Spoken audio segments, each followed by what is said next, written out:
So you want to turn your Q50 Lux into a Q50 Red Sport. Here's what you need to know. The Sport bumper is going to cost you $1,000. You're going to have to get the bumper, the accessory trim pieces right here, and you're going to have to get a paint match to your car. Boom, $1,000. If you want to add the big brake kit, it's going to cost you $1,000. Why I say 1,000? You're going to add some brakes, you're going to have to get the caliper, you're going to have to get the brake line with the banjo bolts, and you're going to have to get the rotor, and you're going to have to bleed your brakes after that.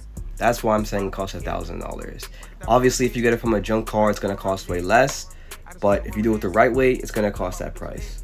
The only difference between the Red Sport and the Lux and the engine bay compartment is that the turbos come with a turbo speed sensor, that's it, and extra cooling like auxiliary water pump, and that's it, and a factory tune that's flash for a higher horsepower.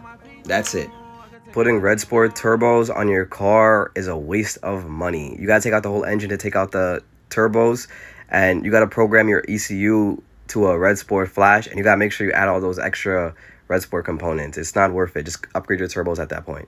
Instead, what you would do, you would get a heat exchanger, which you can get for like $500, and then you get a tune, which is going to be around $1,000. So $1,500 just to get the performance of a Red Sport, horsepower-wise, reliably, and even more horsepower, actually. And if you want paddle shifters, depending on where you get it, it could either go from $300 minimum to $600 maximum. If you try to put the garbage factory ones on from the dealership, it's going to cost like $1,000. So what you would do is you get G37 paddle shifters and you put them on your Q50, Q60, and you have someone get you like a wiring harness that adapts it to the VR30's steering wheel column. Also, when you run these big brakes from a Red Sport, you have to get bigger wheels that fit the clearance of the calipers. Now, you could go on Facebook Marketplace and get some Red Sport wheels and tires for like $1,000. Or you could just do even better setup and just do aftermarket wheels to make it look even better. Now, the Red Sport comes with the Horse Bull adaptive suspension. We don't care about that. What you're going to do is you're going to get BC coilovers. Get some coilovers. It's way better than that adaptive suspension that they have. Or even go bags. Literally, getting bags cost way less than getting the adaptive suspension from the dealership.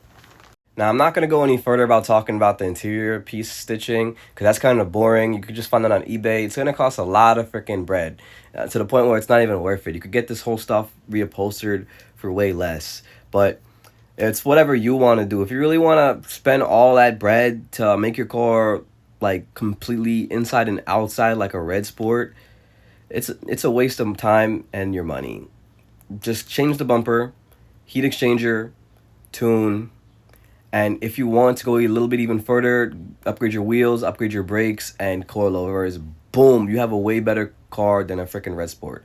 And upgrade your, paddle shifters. And that's it.